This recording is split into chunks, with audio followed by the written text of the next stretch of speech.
സുബൈദ എന്ന പ്രിയപ്പെട്ട സഹോദരിയുടെ ആലോചിച്ചൊക്കെ വെട്ടുമ്പോഴും പറഞ്ഞു, എനിക്ക് ജന്മം നൽകിയതിനുള്ള സമ്മാനം. സുബൈദ എന്ന സഹോദരിക്ക് 25 വയസ്സുള്ളപ്പോഴാണ് 1.5 വയസ്സുകാരൻ ആഷിഖിന്റെ വാപ്പ ഉപേക്ഷിച്ചു പോകുന്നത്. 1.5 വയസ്സുള്ള, ഇനി ഇത് കണ്ടാൽ തന്നെ അവൻ എന്നെ വെട്ടിക്കീറും.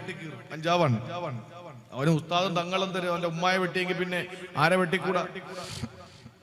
25 വയസ്സുള്ളപ്പോഴാണ് 1.5 വയസ്സുള്ള ആഷിഖിന്റെ വാപ്പ ഉപേക്ഷിച്ചു പോകുന്നത്. വേറെ കല്യാണം കഴിച്ചില്ല, തന്റെ മകനെ ചേർത്ത് വെച്ച് വളർത്തി. 54 വയസ്സെന്നവർക്കുണ്ട്. ആ പ്രിയപ്പെട്ട മാതാവ് ട്യൂമർ ബാധിച്ചിട്ട് സർജറി കഴിഞ്ഞ് വിശ്രമത്തിലാണ്. ആ ഉമ്മയെ കാണാൻ വേണ്ടിയിട്ട് ഹോസ്പിറ്റലിൽ നിന്ന്, ഇവനെ ഈ കഞ്ചാവൊന്ന് മാറാൻ വേണ്ടിയിട്ട് അവനെ അതിന്റെ ചികിത്സയുള്ള ഹോസ്പിറ്റലിൽ നിന്ന് അവൻ വന്ന് തൊട്ടപ്പുറത്തെ വീട്ടിൽ ചെന്ന് കൊടുവാള് വാങ്ങിക്കൊണ്ടുവന്ന് കഴുത്തിന് വെട്ടുകയാണ്. എന്നിട്ട് പത്രക്കാരവനെ പോലീസ് പിടിച്ചപ്പോ അവർക്ക് ചുംബനം കൊടുക്കുകയാണ്. എന്തൊരു തലയ്ക്ക് ഭ്രാന്ത് പിടിച്ചിട്ട് കഞ്ചാവ് വലിച്ച് കയറ്റിക്കിട്ട്. ആലോചിച്ച് നോക്കി, ഇതൊന്നും നോക്കാൻ രാത്രി എവിടെയും പോകുമ്പോ ഊതിക്കാൻ മാത്രം പോലീസുകാർ ഇങ്ങനെ നിൽക്കുന്ന കാണാം. ഇവനെ ഒന്നും പിടിച്ച പുറത്തിറക്കരുത്, ആഹാരം കൊടുക്കരുത്. പട്ടിണി പാവങ്ങൾ ഇപ്പോഴും മണ്ണ് വാരി തിന്നുന്നു. മോട്ടിക്കുന്നവനെയും പിടിച്ചു പറിക്കുന്നവനെയും ഉമ്മായ കൊല്ലുന്നവനെ അകത്ത് കയറ്റി നല്ല പൊറോട്ട ഇറച്ചി മട്ടൻ ബിരിയാണിയും കൊടുക്കും. അവ അങ്ങനെ ഇവിടെ കള്ളന്മാർ വർദ്ധിച്ചുകൊണ്ടിരിക്കുന്നു. ഇവിടെ നിന്ന പട്ടിണിയാണ്. അരിക്ക് 150 രൂപ, തീപ്പട്ടിക്ക് 15 രൂപ, മണ്ണെണ്ണയ്ക്ക് 100 രൂപ. മനുഷ്യന് ജീവിക്കാൻ നിവർത്തിയില്ല. എന്ന ആരെങ്കിലും വെച്ച് കൊന്നുകളഞ്ഞിട്ട് ജയിലിൽ പോയാലോ 1 രൂപയുടെ ചെലവുമില്ല. നല്ല റൂം. പണ്ടാണ് കൊതു, ഇപ്പൊ കൊതുവില്ല. ഗോതമ്പുണ്ടൊക്കെ പണ്ടാണ്. ഇപ്പൊ നല്ല ബിരിയാണി, മട്ടൻ ബിരിയാണി, ചിക്കൻ ബിരിയാണി. അപ്പൊ നല്ല ഭക്ഷണം കിട്ടും, നല്ല ചെലവും കിട്ടും, നല്ല റാഹത്തായിട്ടുള്ള ഉറക്കവും കിട്ടും. 4 സൈഡും പോലീസ്, ആരും ആക്രമിക്കുകയില്ല. ഇത്രയും സുരക്ഷിതത്വം വേറെ എവിടെ ഉള്ളത്? അതുകൊണ്ടാണ് അക്രമികൾ. യഥാർത്ഥത്തിൽ പാവങ്ങൾക്ക് നല്ല ഭക്ഷണം കൊടുത്തിട്ട് ഇവനെയൊക്കെ പട്ടിണിക്കിടണം, അല്ലേ? ഇവനെയൊക്കെ പട്ടിണിക്കിടണം. ഒരു സമൂഹം ഉമ്മാക്ക് എന്നും രാവിലെ എഴുന്നേൽക്കുമ്പോൾ വല്ലാത്ത ക്ഷീണം. ഞാൻ പറയാൻ പാടില്ലാത്ത കാര്യമാണ് ഇതൊക്കെ. ഞാൻ നേരത്തെ പറഞ്ഞതിന്റെ ബാക്കി പറഞ്ഞില്ല. ഈ 1.5 വയസ്സുണ്ടായിരുന്ന ആഷിഖിനെ ഭർത്താവ് ഉപേക്ഷിച്ചു പോകുമ്പോ ഇവനെ വേണ്ടാന്നും പറഞ്ഞെടുത്ത് പുഴയിൽ എറിഞ്ഞിട്ട് വേറൊരു ഭർത്താവിനെ തേടി പോയിരുന്നെങ്കിൽ ഇന്നവർക്ക് സുന്ദരമായിട്ട് ജീവിക്കാമായിരുന്നു. മക്കളെ ചേർത്ത് വെച്ചു. ഇസ്ലാം അതിനെ പ്രോത്സാഹിപ്പിക്കുന്നില്ല, നമ്മൾ ആരും അംഗീകരിക്കുന്നില്ല അങ്ങനെ ചെയ്യാൻ. പക്ഷെ പറഞ്ഞു പോവുകയാണ് ഇതൊക്കെ കാണുമ്പോ. നിങ്ങൾ ആലോചിച്ച് നോക്കിയേ, ഉമ്മാക്ക് വയറ് രാവിലെ എഴുന്നേൽക്കുമ്പോ ക്ഷീണവും വല്ലാത്ത അസ്വസ്ഥതയും ശരീരവേദനയും. കുറെ ദിവസം കഴിഞ്ഞപ്പോ വയറുവേദന. ഒരു മകനാണുള്ളത്, ഭർത്താവില്ല. ആ പ്രിയപ്പെട്ട ഉമ്മ വയറുവേദന എന്താണെന്ന് അറിയാൻ വേണ്ടിയിട്ട് ആശുപത്രി പോകുമ്പോൾ അവരുടെ യൂറിൻ ടെസ്റ്റ് ചെയ്യുമ്പോൾ അവർ ഗർഭിണിയാണ്. ഒരിക്കലും ഞാൻ ആ ഒരു പണി ചെയ്തിട്ടില്ല. പക്ഷേ എന്താന്നറിയില്ല, അവരെ പരിശോധനയ്ക്ക് വിധേയരാക്കിയപ്പോ അവര് പറഞ്ഞു, എന്താന്നറിയില്ല, എന്റെ മകൻ വീട്ടിൽ വരുമ്പോഴേക്ക് എനിക്ക് വല്ലാത്ത ഉറക്കമാണ്. അവസാനം അവനെ പോലീസ് പിടിച്ച് ചോദിക്കുമ്പോഴാണ് പറയുന്നത്, ഇവൻ കഞ്ചാവാണ്. രാത്രി വീട്ടിൽ വന്ന ഉമ്മക്ക് കഞ്ചാവ് കൊടുക്കുന്നു, ആ ഉമ്മ മയങ്ങി വീഴുന്നു, ആ ഉമ്മയെ ബലാത്സംഗം ചെയ്യുന്നു. ഒന്ന് ആലോചിച്ചു നോക്കി എന്റെ പ്രിയപ്പെട്ട സഹോദരങ്ങളെ, എന്തൊരു ലോകമാണ്, ഏതൊരു ലോകത്താണ് നമ്മൾ ജീവിക്കുന്നേ. ഈ ഒരു നിലയിൽ നമ്മുടെ പ്രിയപ്പെട്ട മക്കളെ മദ്രസയിൽ പഠിപ്പിച്ച് മതബോധം നൽകി മക്കളെ അരുത് എന്ന് പറഞ്ഞ് ചെറിയ പ്രായത്തിലെ നല്ല തർബിയത്ത് കൊടുത്തു കൊണ്ടുവരാൻ മദ്രസകൾ അനിവാര്യമാണ്. മദ്രസകൾ വലിയ അത്യാവശ്യമാണ്. അതുകൊണ്ട് കൊടുക്കുന്നെങ്കിൽ ഇതിനൊക്കെ കൊടുക്കാൻ അള്ളാഹു തൗഫീഖ് തരട്ടെ. പരിശുദ്ധ റമളാൻ മാസമാണ് കടന്നു വരുന്നത്. റമളാൻ മാസമാണ് കടന്നു വരുന്നത്. ഈ റജബ് മാസം നമസ്കാരത്തിന്റെ മാസമാണ്. വരുന്ന ശഅബാൻ മാസം സലാത്തിന്റെ മാസമാണ്. റമളാൻ മാസം വിശുദ്ധ ഖുർആനിന്റെ മാസമാണ്. ഈ പരിശുദ്ധമായ റമളാൻ വരുമ്പോൾ സഹോദരിമാര്, പല പിതാക്കന്മാരും ചെയ്യുന്നത്, എനിക്ക് അപ്പുറത്തെ വീട്ടിലുള്ള ആളിനേക്കാൾ ഖത്തം തീർക്കണം വാശിയായി. അപ്പുറത്തവൻ എത്ര ഖത്തം തീർത്തു? 6. ഓരോ എനിക്ക് 7 തീർക്കണം. കുടുംബശ്രീയിലെ പെണ്ണുങ്ങൾ അല്ലെങ്കിൽ ഏതെങ്കിലും വാട്സപ്പ് ഗ്രൂപ്പിലെ സ്ത്രീകൾ തമ്മിൽ കൈമാറുകയാണ് ആശയങ്ങൾ. നീ എത്ര ഖത്തം തീർത്തു? ഞാൻ ഈ റമളാനില് ഒരു 10 ഖത്തം തീർക്കും. അപ്പോഴ് നമ്മുടെ പെണ്ണുങ്ങൾക്ക് വാശിയായി, വിട്ടുകൊടുത്തൂടല്ലോ, എനിക്ക് 11 തീർക്കണം. അപ്പൊ അടുത്ത താത്താക്ക് ആഗ്രഹം 12 ഖത്തം തീർക്കണം. എന്തിനാണ് ഇങ്ങനെ വാശി? എന്തിനാണ് ഇങ്ങനെ മത്സരം? ചില സ്ഥലങ്ങളില് ആളുകൾ തന്നെ പറയും, ഏതെങ്കിലുമൊക്കെ ഗ്രൂപ്പിൽ പറയും, ഏറ്റവും കൂടുതൽ ഖത്തം തീർക്കുന്ന താത്തായ ഫ്രീ ആയിട്ട് ഉംറയ്ക്ക് കൊണ്ടുപോവാം. പിന്നെ പറയണ്ട, പെരുന്നാളിന്റെ തലേ ദിവസം പറയും, അൽഹംദുലില്ലാ പടച്ചോന്റെ തൗഫീഖ് കൊണ്ട് ഞാൻ 35 ഖത്തം തീർത്തു എന്ന് പറയും. ഓതിപ്പോയതല്ല, ഓടിപ്പോയതാ. ഒരു പേജിന് പകരം 10 പേജ് മറിക്കും. ഇങ്ങനെ ഓതിയിട്ട് നീ ഉംറയ്ക്ക് പോയി, ശരി, നിനക്ക് കഅബ കാണാൻ പറ്റി, പരിശുദ്ധ ഹറമുകൾ കാണാൻ പറ്റി എന്നതിനപ്പുറത്ത് ഖുർആൻ ഓതിയതിന്റെ കൂലിയൊന്നും കിട്ടൂല. ഇവിടെ സ്വാഗത പ്രഭാഷകനാണ്, അദ്ദേഹത്തിന്റെ പ്രസംഗത്തിൽ പറഞ്ഞു, നമ്മുടെ ദിക്റുകൾ എടുക്കുന്നുണ്ട്, നമ്മുടെ പള്ളികളിൽ മരണ വീടുകളിൽ ദിക്റ് ചൊല്ലാറുണ്ട് അല്ലേ? 70,000 ദിക്റ് ചെല്ലൂലേ? 7-നോ 11-നോ എപ്പോഴാ? 7-ന് 70,000 ദിക്റ്. ഞങ്ങളുടെ നാട്ടിലൊക്കെ ഉണ്ട് 70,000 ദിക്റ്. 70,000 ദിക്റ് ഇപ്പോ വീട്ടുകാരൊക്കെ ചെല്ലി വെക്കാറാ പതിവ്. കാരണം എന്താ? മര്യാദയ്ക്ക് ഇരുന്നവര് ചെല്ലും. ചെല്ലിയിട്ട് 7-നോ 11-നോ ഉസ്താദിനെയൊക്കെ വിളിച്ചിട്ട് ദുആ ചെയ്യിപ്പിക്കലാ പതിവ്. പണ്ടങ്ങനെ ആയിരുന്നില്ല. പണ്ട് 10-40 പേരെ ഒരുമിച്ച് കൂട്ടും. എന്നിട്ട് രാവിലെ ഒരു ബ്രേക്ക്ഫാസ്റ്റ് കൊടുത്തിട്ട് ഓതാനിരുത്തും. ലാ ഇലാഹ ഇല്ലല്ലാഹ് ചൊല്ലും. ഒരു 11:30-12 മണിയാകുമ്പോൾ ലോഹറിന് ഒരു അരമണിക്കൂർ മുമ്പ് തീർക്കും. എന്നിട്ട് ദുആരക്കും. എന്നിട്ട് ഉച്ചഭക്ഷണം കൊടുത്തു വിടും. ഒരു കൈമടക്കം കൊടുത്തു വിടല് പതിവായിരുന്നു. പക്ഷേ ഒരു വലിയ അബദ്ധം ആ കാലഘട്ടത്തിലൊക്കെ ഉണ്ടായിരുന്നു. എന്താണെന്നറിയോ? ഈ എണ്ണം തീർക്കണമെങ്കിൽ പെട്ടെന്ന് ചിലപ്പോ തുടങ്ങുന്ന സമയത്തൊക്കെ 15 പേരൊക്കെ കാണുള്ളൂ. 70,000 ദിക്റ് ചെല്ലണമെങ്കിൽ ശരി ബുദ്ധിമുട്ടാ. അതുകൊണ്ട് പാചകക്കാരനെയും പപ്പടം പൊരിക്കുന്നവനെയും ഇറച്ചി കഴുകുന്നവനെയും വിറക് കീറുന്നവനെയും ഒക്കെ പിടിച്ചവിടെ ഇരുത്തും. എന്നിട്ട് പറയും, എണ്ണ എഴുതിയെടുക്കും. എന്നിട്ട് ജദ്ദിദു ഈമാനക്കും വനവ്വിറു ഖുലൂബക്കും വസയ്യിനു അൽസിനതക്കും ബിഖൗലി ലാ ഇലാഹ ഇല്ലല്ലാഹ് എന്ന് പറഞ്ഞങ്ങോട്ട് തുടങ്ങും. ഒരു 5 മിനിറ്റ് കഴിഞ്ഞാൽ ആ ദിക്റ് നമ്മളൊന്ന് ശ്രദ്ധിക്കണം. ലാ ഇലാഹ ഇല്ലല്ലാഹ്, ലാ ഇലാഹ ഇല്ലല്ലാഹ്, ലാ ഇലാഹ ഇല്ലല്ലാഹ്, ലാ ഇലാഹ ഇല്ലല്ലാഹ്. ഒരു ദിക്റ് വാപ്പാടെ ഖബറിലെത്തൂല. എന്താ കാര്യം? ലാ ഇലാഹ ഇല്ലല്ലാഹ് അവസാനത്തെ ഹാ വെളിവായില്ലെങ്കിൽ ദിക്റില്ല. 10:45 അടിച്ച് ഫത്തഹാക്കി വന്ദേ ഭാരത് കണക്ക് നേരെ വന്ന് സടനിട്ടങ്ങ് നിന്ന്. 70,000 അല്പം ഒരു 100 അധികം ചൊല്ലിയിട്ടുണ്ട്, നമ്മളെ വകയായിട്ട് കിടക്കട്ടെ, കാര്യമില്ല. ഞാൻ പറയുന്നത് സുബഹി കഴിഞ്ഞ ഉസ്താദന്മാരെ വിളിക്ക്. 1000 രൂപ എന്നുള്ളത് 5000 രൂപ കൊടുക്ക്. ആപ്പാ മരിച്ചത് കൊടുത്താൽ എന്താ കുഴപ്പം? 1000 രൂപ കൊടുക്കുന്നതിന് 5000 രൂപ കൊടുക്കും. ഉസ്താദിന് 5000 രൂപ കൈമടക്ക് കൊടുക്ക്. ഒരിക്കലേ വാപ്പ മരിക്കുള്ളൂ, ഒരിക്കലും ദിക്റ് ചെല്ലിപ്പിക്കുള്ളൂ. ഇനി അടുത്ത വർഷം വാപ്പ മരിക്കുമ്പോ ഞാൻ വിളിച്ചോളാം എന്ന് പറയാൻ പറ്റൂലല്ലോ. അപ്പൊ അതുകൊണ്ട് വാപ്പ മരിക്കുമ്പോ ഈ വാപ്പ അല്ലേ നിനക്ക് ഇത്രയും സമ്പത്ത് ഉണ്ടാക്കി തന്നത്. ഒരു 25 ഉസ്താദന്മാരെ വിളിച്ചിട്ട് 5000 രൂപ വെച്ച് കൊടുക്ക്. വാപ്പാടെ ഖബറിൽ അതിന്റെ കൂലി കിട്ടും, ദിക്റിന്റെ കൂലി കിട്ടും. എന്റെ പ്രിയപ്പെട്ട സഹോദരങ്ങളെ, ഇനി നാളെ ഇത് ഏത് ചാനലിൽ വരുമെന്ന് അള്ളാഹുവിനറിയാം. ഇത്രയും മുസ്ലിയാക്കന്മാർക്ക് 5000 കൊടുക്കണമെന്ന് പറഞ്ഞ് ഇങ്ങനെ ഇരിക്കുക ഓരോരുത്തന്മാര്. പിന്നെ അവരവരുടെ പണിയെടുക്കും, ഞാൻ എന്റെ പണിയെടുക്കും, അത്രേ ഉള്ളൂ. എന്റെ പ്രിയമുള്ള സഹോദരങ്ങളെ, ഒരക്ഷരം വിട്ടുപോയാൽ റമളാൻ മാസത്തിൽ ഞാൻ 25 ഖത്തം തീർക്കുമെന്ന് വാശിയെടുക്കുന്ന പെങ്ങളെ, മഹാന്മാരായ പണ്ഡിതന്മാര് പറയുന്നത് 40 ദിവസം കൂടുമ്പോൾ ഒരു ഖത്തം തീർക്കണമെന്നാണ്. 40 ദിവസം കൂടുമ്പോൾ ഒരു ഖത്തം തീർക്കണമെന്നാണ്. എന്തുകൊണ്ടാണ് അങ്ങനെ പറയുന്നതെന്നറിയോ? 30 ദിവസം കൊണ്ടൊരു ഖത്തം തീർക്കുന്നത് തെറ്റാണെന്നല്ല. എല്ലാ ജോലിയും മാറ്റിവെച്ചിട്ട് ഖുർആനെ എന്ന് പറഞ്ഞിരിക്കുന്ന ഉമ്മമാര് ഓരോ ദിവസവും 2-3 ജുസ് ഓതുന്നവരുണ്ട്. അങ്ങനെ വരുമ്പോ 10 ദിവസം എത്തുമ്പോ അവര് 1-2 ഖത്തം തീർക്കാറുണ്ട്. അവരെ ഞാൻ നിരുത്സാഹപ്പെടുത്തുന്നതല്ല. പക്ഷേ വാശിക്ക് വേണ്ടി ഖത്തമോതി നമ്മൾ പേജുകൾ മറിച്ചു വിടുമ്പോ അല്ലാഹുവിന്റെ ഖുർആൻ എന്താ പറഞ്ഞത്? നിങ്ങൾ ഖത്തമോതുന്നത് ഹഖ്ഖുത്തിലാവത്തിലാകണം നിങ്ങൾ ഖുർആൻ ഓതേണ്ടത്. എന്തായി ഹഖ്ഖുത്തിലാവത്ത് എന്നറിയോ? പാരായണത്തിന്റെ ഹഖേതെന്നറിയോ? സ്വർഗത്തിന്റെ ആയത്തുകൾ എത്തുമല്ലോ നിങ്ങൾ ഓതി വരുമ്പോൾ. ജന്നാത്തു അദിനിൻ യദ്ഖുലൂനഹാ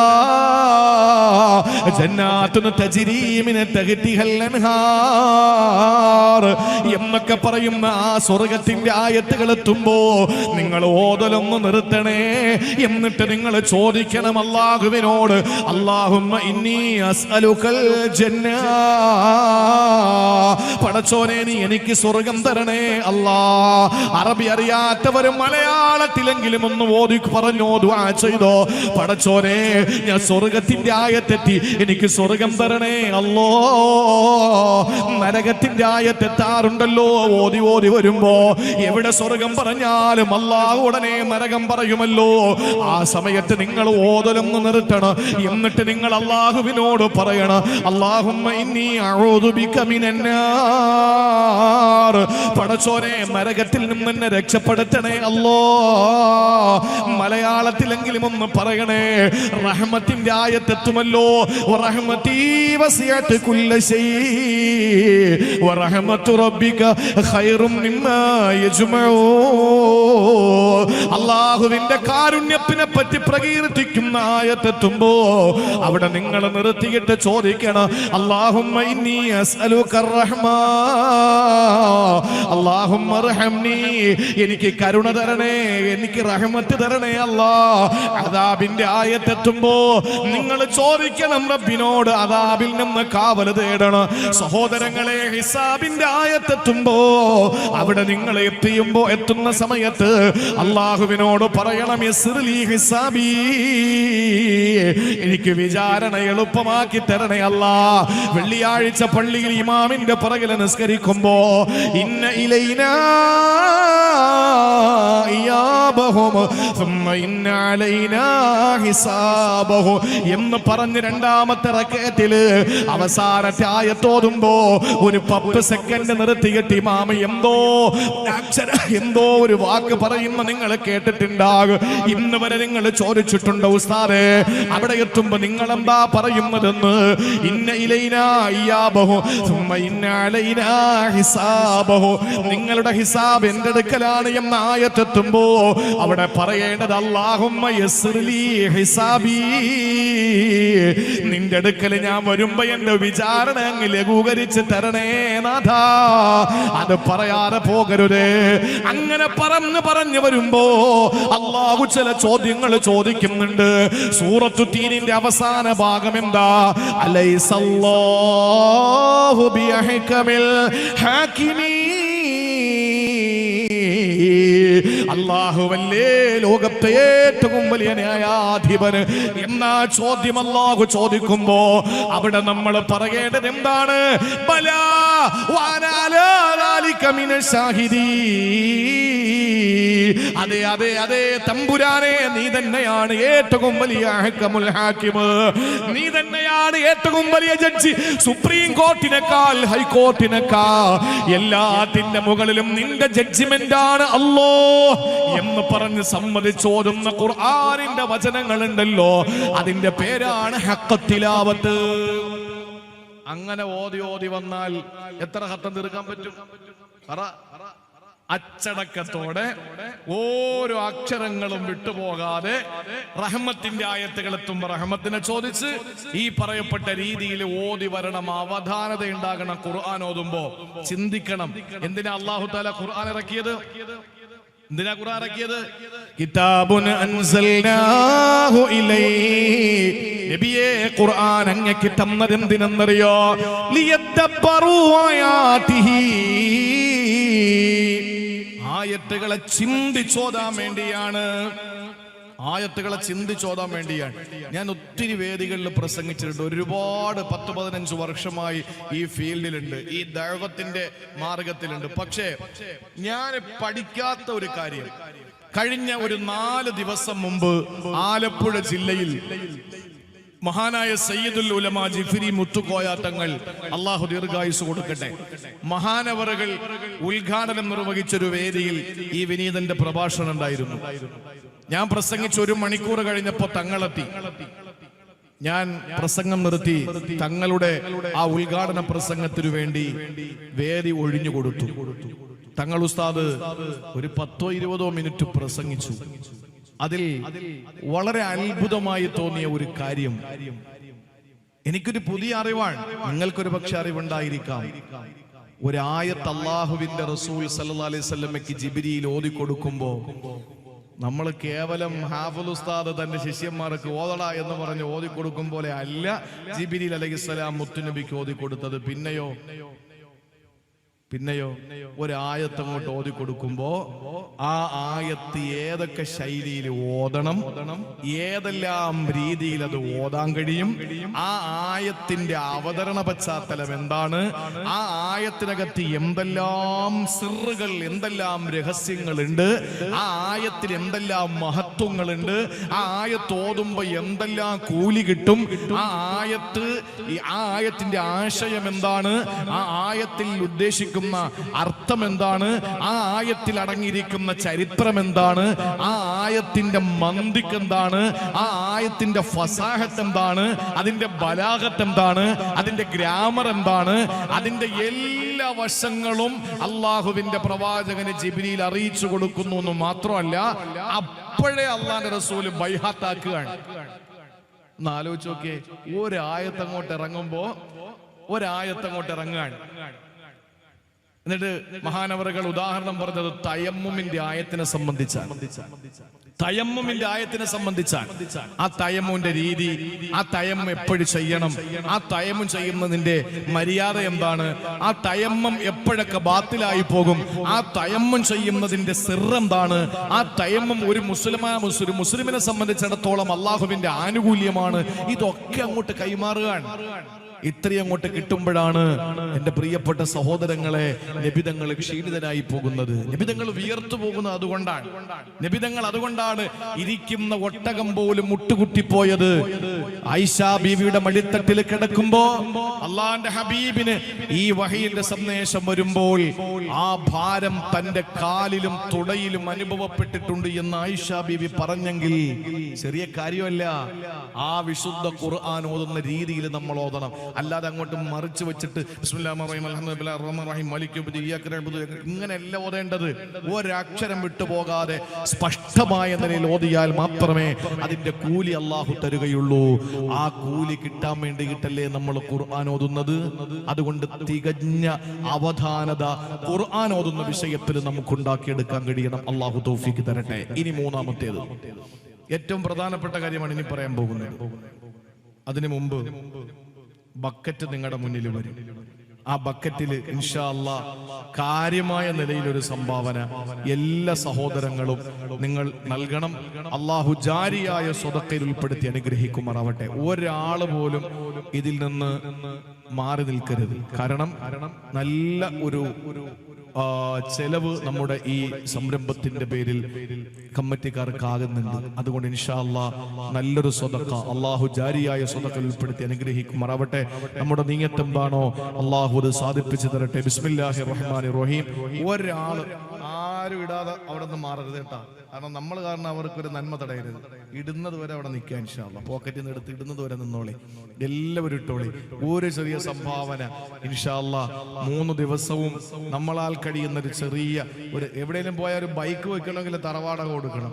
റെയിൽവേ സ്റ്റേഷനിൽ കൊണ്ട് ബൈക്ക് വെച്ചാൽ 10-20 കൊടുക്കണ്ടേ? ഇവിടെ 2 മണിക്കൂർ വന്ന കസേരയിൽ റാഹത്തായിട്ട് ഇരിക്കുകയാണല്ലോ. അപ്പൊ അതിന്റെ ഒരു തറവാടകമായിട്ട് തന്നെ കൂട്ടിക്കോ ഇൻഷാ അല്ലാഹ്. അള്ളാഹു സദഖ ജാരിയാക്കി നമ്മുടെ ഖബറിലേക്ക് ഒഴുകുന്ന ഒരു നല്ല ഒരു പ്രതിഫലമുള്ള അമലാക്കി അള്ളാഹു തആല സ്വീകരിക്കുമാറാവട്ടെ. ഈ നിസ്കാരവും ഖുർആൻ ഓതുന്നതും നമ്മൾ കേട്ട് എന്റെ പ്രിയപ്പെട്ട സഹോദരങ്ങളെ നമ്മുടെ ജീവിതത്തിന്റെ അവധാനതയിൽ ഇനി പറയാൻ പോകുന്ന ഒരു കാര്യം കൂടി നമ്മൾ ശ്രദ്ധിക്കണം. ഏതാണെന്നറിയോ? നമുക്കൊരു ശൈലിയുണ്ട്. നമ്മൾ ഏതെങ്കിലും ഒരു കാര്യം അള്ളാഹുവിനോട് ചോദിച്ചാൽ അവധാനതയില്ലാത്ത ഒരു ശൈലിയാണ്. എന്ന് പറഞ്ഞാൽ അള്ളാഹുവേ നീ എനിക്ക് അത് തരണം എന്നൊരാൾ ദുആ ചെയ്ത് അള്ളാഹ് അങ്ങോട്ട് കൊടുത്തില്ലെങ്കിൽ അടുത്ത നിമിഷം പോലും പറയും എന്തിനാ ദുആരക്കുന്നത്, എത്ര നാളുകൊണ്ട് ദുആരക്കുന്നു, വല്ല ഗുണമുണ്ടോ? ഈ ഒരു ശൈലി മാറ്റണം. അത് അവധാനതയുടെ കുറവാണ്. എങ്ങനെയാ നമ്മൾ ദുആ ചെയ്യേണ്ടത്? അല്ലാഹുവിന്റെ റസൂൽ അവിടെ നിന്ന് പറഞ്ഞല്ലോ, യുസ്തജാബു ലി അഹദികും മാ ലം യസ്തഅജിൽ. നിങ്ങൾ വെപ്രാളം കാണിക്കാത്തിടത്തോളം, പ്രതിവെക്കാത്തിടത്തോളം കാലം, നിങ്ങൾക്ക് അവധാനത ഉള്ളിടത്തോളം കാലം നിങ്ങളുടെ ദുആ അല്ലാഹു സ്വീകരിക്കുന്നതാ. സ്വഹാബത്ത് ചോദിച്ചല്ലോ, മൽ ഇസ്തിജാലു യാ റസൂലല്ലാഹ്, എന്താ ഈ അവധാനത എന്ന് പറഞ്ഞു തരുമോ നബിയേ, എന്താ ഈ ധൃതി എന്ന് പറഞ്ഞു തരുമോ റസൂലേ? അല്ലാഹുവിന്റെ റസൂൽ പറയുകയാണ്, യഖൂലു ഖദ് ദഅഉതു ഫലം അറാ യസ്തജീബു ലീ. ദുആ ചെയ്തിട്ട് പറയലാണ്, ഉത്തരം എനിക്ക് കിട്ടുന്നത് ഞാൻ കണ്ടില്ല, എനിക്ക് ഉത്തരം കിട്ടിയില്ല, എനിക്ക് എത്ര ചോദിച്ചിട്ടും അല്ലാഹു ഉത്തരം തന്നില്ല. ഈ ഒരു രീതിയിൽ ഒരു മനുഷ്യൻ ദുആ ചെയ്തിട്ട് പറഞ്ഞുകൊണ്ടേ ഇരിക്കലാണ് എന്ന് അല്ലാഹുവിന്റെ ഹബീബ് നബി മുഹമ്മദ് മുസ്തഫ സല്ലല്ലാഹു അലൈഹി വസല്ലമ തങ്ങൾ പഠിപ്പിക്കുമ്പോൾ, എൻ്റെ പ്രിയപ്പെട്ട സഹോദരങ്ങളെ, ദുആ ചെയ്യുന്നതിൽ ഒരു സത്യവിശ്വാസിക്ക് അവധാനത ഉണ്ടാകണം. എങ്ങനെയാ പെങ്ങളെ അല്ലാഹു നമ്മളോട് ദുആ സ്വീകരിക്കാത്തതിന്റെ കാരണം എന്താ നമ്മൾ മനസ്സിലാക്കിയത്? ഒരാൾ എന്നോട് എന്തെങ്കിലും ചോദിച്ചാൽ അത് ഞാൻ കൊടുക്കാതിരിക്കുന്നതിന്റെ പിന്നിൽ രണ്ട് ന്യായങ്ങളാണ്. ഒന്നുകിൽ ആ കാര്യം എൻ്റെ കയ്യിൽ ഇല്ലാതിരിക്കണം, അതല്ലെങ്കിൽ ഞാൻ കൊടുക്കാതിരിക്കുന്ന അത്രയും വലിയ ക്രൂരനായിരിക്കണം. ഇത് രണ്ടും പടച്ചവന്റെ ഭാഗത്ത് നിന്ന് ഉണ്ടാവൂലല്ലോ. അള്ളാഹുവിന് ഇല്ലാത്തത് എന്താ? പടച്ചോന്റെ ഖജനാവ് വിശാലമല്ലേ? അവൻ അള്ളാഹുവിന്റെ മുന്നിൽ കൈ നീട്ടുമ്പോ അല്ല കൊടുക്കാത്ത ക്രൂരനൊന്നുമല്ലല്ലോ. അള്ളാഹു അവന് ചോദിക്കുന്ന രീതിയിലല്ലെങ്കിൽ പോലും മറ്റൊരു രീതിയിൽ പടച്ചോന് കൊടുക്കുമല്ലോ. പിന്നെ എന്തിനാ നമ്മളെ വെപ്രാളം കാണിക്കുന്നത്? യാക്കോബ് എന്ന് പറയുന്ന പിതാവ് ഒരു പ്രവാചകനാണ്, അറിയുമല്ലോ. യാക്കോബ് എന്ന് പറയുന്ന പ്രവാചകൻ ഒരു നബിയാണ്, അറിയുമല്ലോ. ആ യാക്കോബ് എന്ന് പറയുന്ന പ്രിയപ്പെട്ട പിതാവിന്റെ പൊന്നുമോന് യൂസുഫ് എന്ന് പറയുന്ന ആ പ്രിയപ്പെട്ട പൊന്നുമോന് നഷ്ടമായി. യാക്കോബ് നബിക്ക് അള്ളാഹുവിനോട് ദുആ ചെയ്യാൻ തുടങ്ങി, കരഞ്ഞു കരഞ്ഞു. അവസാന സങ്കടങ്ങളെല്ലാം അള്ളാഹുവിന്റെ മുന്നിൽ ബോധിപ്പിച്ച് കരഞ്ഞു കരഞ്ഞു നിലവിളിക്കുമ്പോ ചരിത്രത്തിൽ ആദ്യമായിട്ട് ഒരു മനുഷ്യന്റെ കണ്ണ് കരഞ്ഞ് കരഞ്ഞ് കരഞ്ഞ് അവസാന കൃഷ്ണമണി വെളുത്തുപോയത് മഹാനായ യാക്കോബ് നബിയുടേതല്ലേ? ആ യാക്കോബ് നബി അലൈഹിസ്സലാം കരഞ്ഞ് ദുആ ചെയ്തപ്പോ അള്ളാഹു ദുആ ഉത്തരം നൽകി. പടച്ചോന് യൂസുഫ് നബിയെ തിരിച്ചു കൊടുത്തു. എങ്ങനെയാ യൂസുഫ് നബിയെ തിരിച്ചു കൊടുത്തത്? പൊട്ടക്കിണറ്റിലേക്ക് വലിച്ചെറിഞ്ഞ ഒരു നൂൽബന്ധം പോലും ഇല്ലാത്ത ഒരു ബാലനായിട്ടാണോ തിരിച്ചു കൊടുത്തത്? അല്ല. യാക്കോബ് നബിക്ക് തന്റെ പൊന്നുമോന് യൂസുഫിനെ അല്ല തിരിച്ചു കൊടുത്തത് ഈജിപ്തിന്റെ അധികാരത്തിന്റെ ചെങ്കോല് പിടിച്ച് ഇന്ദ്രപ്രസ്ഥത്തിൽ വാണരുളുന്ന ഒരു രാജാവായിട്ടല്ലേ തിരിച്ചു കൊടുത്തത്? എന്തേ അള്ളാഹു യാക്കോബ് നബിയുടെ ദുആക്ക് അല്ല ഉത്തരം കൊടുത്തത്? യാക്കോബ് നബി ദുആ ചെയ്തതിന്റെയും യൂസുഫ് നബിയെ തിരിച്ചു കൊടുത്തതിന്റെയും ഇടയിൽ എത്ര വർഷത്തെ ഗ്യാപ്പ് ഉണ്ടായിരുന്നെന്നറിയോ? ആ ഉത്തരം സ്വീകരിക്കാൻ എത്ര വർഷമെടുത്തെന്നറിയോ? 40 സന, 40 വർഷമാണ് അള്ളാഹു എടുത്തത്. 40 കൊല്ലമെടുത്തു പ്രിയപ്പെട്ട പെങ്ങളെ. അള്ളാഹുവിന്റെ പ്രവാചകൻ യാക്കോബ് നബി അലൈഹിസ്സലാമിന്റെ പ്രാർത്ഥന പോലും സ്വീകരിക്കാൻ അള്ളാഹു 40 വർഷമാണ് എടുത്തതെങ്കിൽ ഒരു പ്രവാചകന്, അതും ഒരു പ്രവാചകന്റെ വാപ്പ അല്ല, 2 പ്രവാചകന്മാരുടെ വാപ്പ മാത്രമല്ല, ബനൂ ഇസ്രായേൽ എന്ന് പറയുന്നത് യാക്കോബ് നബിയുടെ മക്കൾക്ക് പറയുന്ന പേരല്ലേ? ഇസ്രായേൽ എന്ന് പറഞ്ഞാൽ യാക്കോബ് എന്നാണ്. യാക്കോബ് നബിയുടെ പേരിന്റെ മറ്റൊരു പേരാണ് ഇസ്രായേൽ. ഇസ്രായേൽ എന്ന് പറഞ്ഞാൽ ഹിബ്രു ഭാഷയാണ്. അറബിയിൽ അതിന്റെ പേര് അബ്ദുള്ള എന്നാണ്, അള്ളാന്റെ ദാസൻ എന്നാണ്. ബനൂ ഇസ്രായേൽ എന്ന് പറഞ്ഞാൽ യാക്കോബ് നബിയുടെ സന്താനങ്ങളാണ്. 12 മക്കളിലൂടെ ഉടലെടുത്ത പാരമ്പര്യമാണ് ബനൂ ഇസ്രായേൽ എന്ന് പറയുന്നത്. അതിലൂടെയാണ് ഈസാ പ്രവാചകൻ വന്നത്, അവിടെയാണ് മൂസാ പ്രവാചകൻ വന്നത്. അറിയണേ, ഈ യാക്കോബ് നബിയുടെ ദുആ സ്വീകരിക്കാൻ വേണ്ടിയിട്ട് അള്ളാഹു എടുത്തത് 4 മണിക്കൂറല്ല, 4 ദിവസമല്ല, 4 ആഴ്ചയല്ല, 40 ദിവസമല്ല. ആ യാക്കോബ് നബിയുടെ പാപ്പനെ സ്വീകരിച്ചത് 40 കൊല്ലം കഴിഞ്ഞിട്ടാണ്. എന്തിനാ പെങ്ങളെ അവധാനതയില്ലാതെ പടച്ചവന്റെ മുമ്പിൽ പൊട്ടിക്കരയുന്നത്? അള്ളാഹു തരാതിരിക്കുന്ന ക്രൂരനൊന്നുമല്ല, അള്ളാഹുടെ കയ്യിൽ ഇല്ലാത്ത നിലയിൽ പടച്ചവന്റെ ഖജനാവ് വറ്റിപ്പോയത് കൊണ്ടല്ല. അറിയുമോ, ഒരു മനുഷ്യൻ അള്ളാഹ്ക്ക് പ്രിയങ്കരനാണെങ്കിൽ അവനൊരു സങ്കടം വരുമ്പോ, അവനൊരു വേദന വരുമ്പോ, അവനൊരു രോഗം വരുമ്പോ അവൻ അള്ളാഹുവിന്റെ മുന്നിൽ എന്റെ രോഗം മാറ്റിത്താല്ലോ, എനിക്ക് സഹിക്കുന്നില്ല റബ്ബേ എന്ന് നിലവിളിക്കുമ്പോ അല്ല ജിബ്രീലിനെ വിളിച്ചിട്ട് പറയുന്നത് എന്തെന്നറിയോ? ഏ ജിബ്രീലേ, എന്റെ ദാസന്റെ വിളി കേട്ടില്ലേ?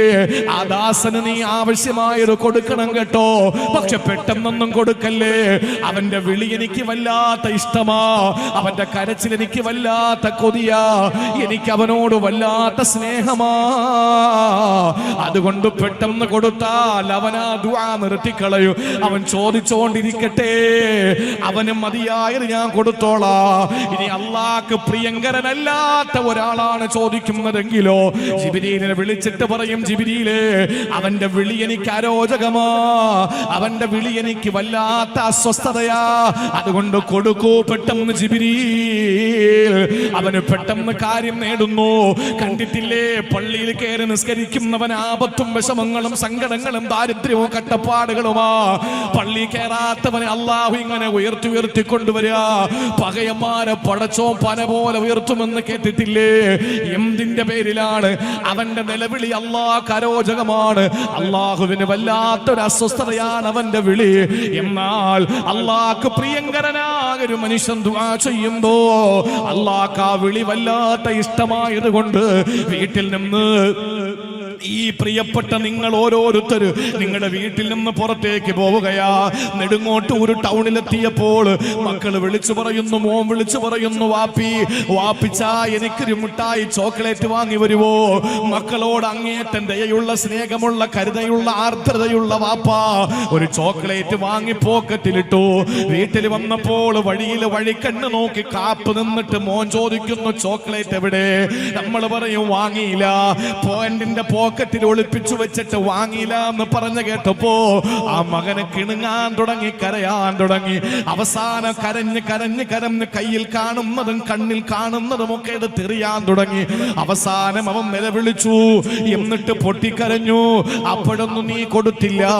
നീ എന്താ കൊടുക്കാത്തത്? മോനോട് സ്നേഹമില്ലാത്തത് കൊണ്ടാണോ? അല്ല, അവന്റെ കരച്ചിൽ കണ്ടിട്ട് അവസാനം നീ വാരിക്കോരി എടുത്തിട്ട് നിന്റെ പോക്കറ്റിൽ നിന്ന് ചോക്ലേറ്റ് എടുത്ത് മോന്റെ കയ്യിലേക്ക് കൊടുത്തപ്പോ അവന്റെ കണ്ണ് വീണ്ടും നിറയുന്നു സ്നേഹം കൊണ്ട്. നീ അവനെ ചുതുരേ മുത്തം കൊടുക്കുകയാ, അവൻ നിന്നെ കെട്ടിപ്പിടിക്കുകയാ, സ്നേഹപ്രകടനങ്ങൾ നടത്തുകയാ.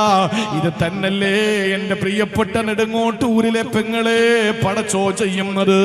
അള്ളാഹു നീ ചോദിക്കുന്നത് തരാത്തത് അള്ളാന്റെ കയ്യിൽ ഇല്ലാത്തത് കൊണ്ടല്ല, അള്ളാഹു ലുബ്ധനായത് കൊണ്ടല്ല, പിന്നെ എന്തുകൊണ്ടെന്നറിയോ? നിന്റെ വിളി അള്ളാഹ്ക്ക് ഇഷ്ടമാ. അതുകൊണ്ട് നിർത്തല്ലേ നിർത്തല്ലേ ചോദിച്ചോണ്ടിരിക്കണം. അള്ള തരുന്നത് പലിശ അടക്കമാ തരുന്നത്. അറിയുമല്ലോ, മക്കളെ കൊടുക്കുന്ന വിഷയത്തിൽ അള്ളാഹുവിന്റെ ഖുർആൻ പറഞ്ഞത് എന്താണ്? യഹബു ലിമൻ യശാഉ ഇനാഥാ വയഹബു ലിമൻ യശാഉ ദുകൂർ വഅൗ യുസവ്വിജുഹും ദുക്റാനം വഇനാഥാ വയജഅലു മൻ യശാഉ അഖീമാ.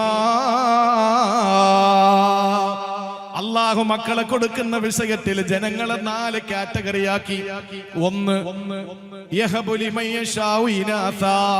ചിലർക്ക് അള്ളാഹു പെൺമക്കളെ മാത്രം കൊടുക്കും. ലൂത്ത് നബിക്ക് അങ്ങനെയാണ്. നിങ്ങളിലെ പെൺമക്കൾ മാത്രമുള്ള ഒരാൾ കൈവക്കിക്കേ, ഒറ്റാള് പെൺമക്കൾ. അള്ളാഹു സാലിഹാത്തുകളാക്കട്ടെ. ചിലർക്ക് ആൺമക്കളെ മാത്രം കൊടുക്കും. ഇബ്രാഹിം നബി അലൈഹിസ്സലാം. നിങ്ങളെ കൂട്ടത്തിൽ ആരെങ്കിലും ഉണ്ടോ അങ്ങനെ? ആരുള്ളത്? ആൺമക്കളും. ശരി. ഇനി മൂന്നാമതൊരു കാറ്റഗറി ഉണ്ട്. ചിലർക്ക് അല്ലാഹു ആണിൽ നിന്നും പെണ്ണിൽ നിന്നും കൊടുക്കും. മുസ്തഫ നബി സല്ലല്ലാഹു അലൈഹി വസല്ലം തങ്ങൾക്ക് അങ്ങനെയാ. അവിടെ ഒരാൾ കൈപൊക്കി, എനിക്കും അങ്ങനെയാ, 2 പെണ്ണും ഒരാണും. ഇനി നാലാമതൊരു കാറ്റഗറി ഉണ്ട്, അവര് കൈപൊക്കണ്ട. അള്ളവർക്ക് മക്കളെ കൊടുക്കൂല. എത്ര കോടി രൂപയുടെ മരുന്ന് നിങ്ങൾ കഴിച്ചാലും, എത്ര സ്വലാപ്പ് നിങ്ങൾ ചെല്ലിയാലും, ആരോ പറഞ്ഞു കൊടുത്തു തമിഴ്നാട്ടിൽ പോയി ഉരുളി കമത്തിയ കുഞ്ഞുങ്ങളുണ്ടാവും, അവിടെ പോയി ഉരുളി കമത്തി. എന്തൊക്കെ നേർച്ച നടത്തിയാലും അല്ലാഹ് ചിലരെ പ്രസവിക്കാത്തവരാക്കി കളയും. ഇത് പറഞ്ഞിട്ട് അല്ലാഹ് പറഞ്ഞെന്താണെന്നറിയോ? ഇന്നഹു അലീമുൻ ഖദീർ. ഈ ആയത്തിന്റെ അവസാനം അല്ലാഹ് പറഞ്ഞ ഇതാണ്, എടോ ഇന്നഹു അലീം, ആർക്ക് ആൺമക്കളെ കൊടുക്കണം, ആർക്ക് പെൺമക്കളെ കൊടുക്കണം, ആർക്ക് രണ്ടിൽ നിന്നും കൊടുക്കണം, ആർക്ക് കൊടുക്കണ്ട എന്നറിയുന്നവനാണ് ഞാൻ. ഖദീർ, ഞാൻ കഴിവുള്ളവനാണ്. ഇനിയും കൊടുക്കാൻ എനിക്ക് കഴിവുണ്ട്.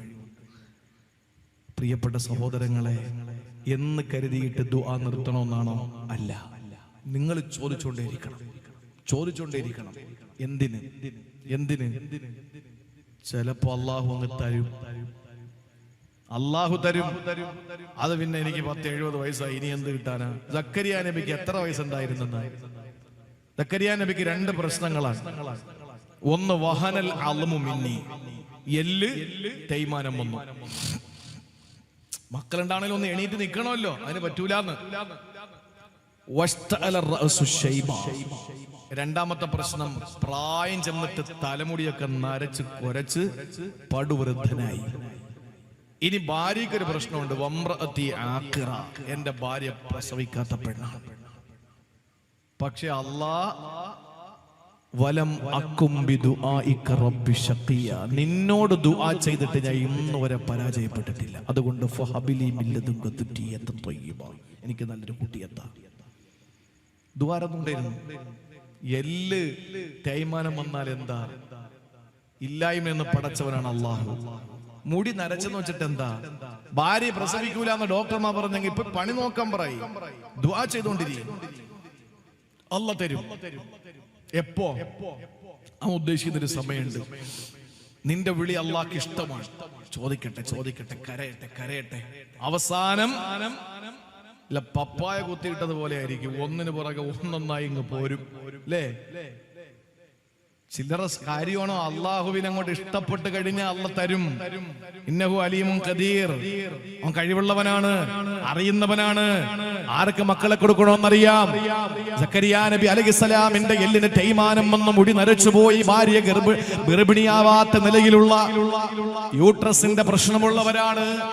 പക്ഷേ അല്ലാഹുവേ വലമ്മക്കും ബിദുആഇക റബ്ബി ശഖിയ, നിന്നോട് ദുആ എന്നിട്ട് ഞാൻ പരാജയപ്പെട്ടിട്ടില്ല. അതുകൊണ്ട് നീ കുഞ്ഞിനെത്താ തന്നോണ്ടിരിക്കു പടച്ചവനെ. ഫഹബിലി മിൻ ലദുൻക ദുരിയ, നീക്കൊരു കുഞ്ഞിനെത്താ അല്ലാഹ്. സക്കരിയ നബി ദുആ ചെയ്യുന്നു. അവസാന ഒരു വിളി, യാ സക്കരിയ. എന്താ പടച്ചോനെ? ഇന്നാ നുബശ്ശിറുക ബിഗുലാം ഇസ്മുഹു യഹ്യാ, നിനക്ക് ഞാനൊരു മോനെ തരാൻ പോവാ. വെറും മോനല്ല, സാധാരണ ജനിച്ചാൽ കുട്ടിക്ക് പേരിടുന്ന ആരാ പേരിടുന്നത്? വാപ്പല്ലേ, അല്ലെങ്കിൽ ഉമ്മ, അല്ലെങ്കിൽ പള്ളിയിലെ ഉസ്താദ്, അല്ലെങ്കിൽ ആരെങ്കിലും അല്ലേ ഇടുന്നത്. സക്കരിയ നബിയുടെ മോൻ അള്ളാഹു ആണ് പേരിട്ട് കൊടുത്തത്. കാരണം ഇതിനു മുമ്പ് യഹിയ നബിക്ക് ഈ കിട്ടിയ പേര് യഹിയ എന്ന പേര് ലോകത്തൊരു മഖ്ലൂക്കിനും അല്ലാഹ് കൊടുത്തിട്ടില്ല. ലോകത്താദ്യമായി വന്നൊരു പേര് യഹിയ, അത് സക്കരിയ നബിയുടെ മോന് കിട്ടിയ പേര്. എന്താ കാര്യം? അവധാനതയുണ്ടായിരുന്നു സക്കരിയ നബിക്ക്. അല്ലാഹ്, ഞാൻ നിന്നോട് ചോദിച്ചിട്ട് ഞാൻ തളർന്നിട്ടില്ല, പരാജയപ്പെട്ടിട്ടില്ല, ഞാൻ ചോദിച്ചോണ്ടിരിക്കും, നീ ഇഷ്ടമുണ്ടെങ്കിൽ തന്നോണ്ടിരിക്കും. അല്ലാഹു തആല കൊടുത്തില്ലേ സക്കരിയ നബി അലൈഹിസ്സലാമിന് യഹിയ എന്ന മോനെ കൊടുത്ത അല്ലാഹ്. ദുആയിൽ അവധാനത ഉണ്ടാകണം. അല്ലാതെ അങ്ങോട്ട് ചെന്നോടനെ എനിക്ക് താ പടച്ചോനെ എന്ന് പറഞ്ഞ് കൈ വലിക്കുമ്പോ കിട്ടാൻ എന്താണ്? അല്ലാഹ് അങ്ങനെ തരില്ല. അല്ലാഹ്ക്ക് പല സൈസ് ഉണ്ട്, പല രീതിയുണ്ട്. ഈ ഭാഗത്ത് താമസിക്കുന്ന ഒരാൾ നെടുങ്ങോട്ടൂര് നിന്ന് വളാഞ്ചേരിയിലേക്ക് ഒരു ബസ് ഉണ്ട്. ആ ബസ് കയറാൻ വേണ്ടിയിട്ട് ഓടി ഒരു സഹോദരി വരിക, വീട്ടിൽ നിന്ന് ഇറങ്ങിയിട്ട് അത്യാവശ്യമായി വളാഞ്ചേരിയിൽ ഒന്ന് പോകണം. പടച്ചോനെ, ഈ ബസ് പോയാൽ പിന്നെ എന്റെ കാര്യങ്ങളൊക്കെ മുടങ്ങിപ്പോകും. അല്ലാഹ്, ബസ് പോകല്ലേ റബ്ബേ, നീ കിട്ടണേ തമ്പുരാനെന്നും പറഞ്ഞ് ഓടി. അവിടെ എത്തുമ്പോഴേക്കും ബസ് ഒന്ന് കയറി റാഹത്തായിട്ട് പോയി. ആ സഹോദരിയുടെ ദുആ സ്വീകരിച്ചോ ഇല്ലേ? ഒന്ന് പറയ്. സ്വീകരിച്ചല്ലോ തങ്ങളെ, സ്വീകരിച്ചു. അല്ലെങ്കിൽ ഈ താത്ത ഓടി വരുന്ന കൂട്ടത്തിൽ ദ്വാരന്ന്, പടച്ചോനെ വണ്ടി കിട്ടണേ അല്ലാ എന്നും പറഞ്ഞ് ദ്വാരന്നിട്ട് വന്ന് ഈ മൈതാനത്തെത്തുമ്പോഴേക്ക് വണ്ടി അങ്ങ് പോയി. ആ താത്താടെ ദുആ സ്വീകരിച്ചോ ഇല്ലേ? സ്വീകരിച്ചോ ഇല്ലേ?